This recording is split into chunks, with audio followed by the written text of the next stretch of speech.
પછી મુક્તાનંદ સ્વામીએ પ્રશ્ન પૂછ્યો છે, હે મહારાજ, શ્રીમદ ભાગવતના 11 સ્કંદમાં જનક રાજા અને નવ યોગેશ્વરના સંવાદે કરીને કયા જે ભાગવત ધર્મ તેનું જે પોષણ તે કેમ થાય, અને વળી જીવને મોક્ષનું જે દ્વાર તે ઉઘાડું કેમ થાય?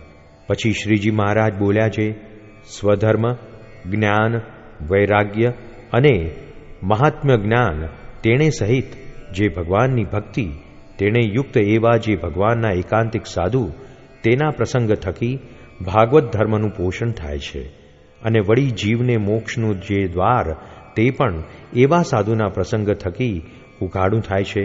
તે કપિલદેવ ભગવાને દેવહૂતિ પ્રત્યે કહ્યું છે જે પ્રસંગ મજરંગ પાશ માત્મનઃ કવયો વિદુઃ સ એવ સાધુષુ કૃતુ મોક્ષદ્વારમપાવ્રતમ.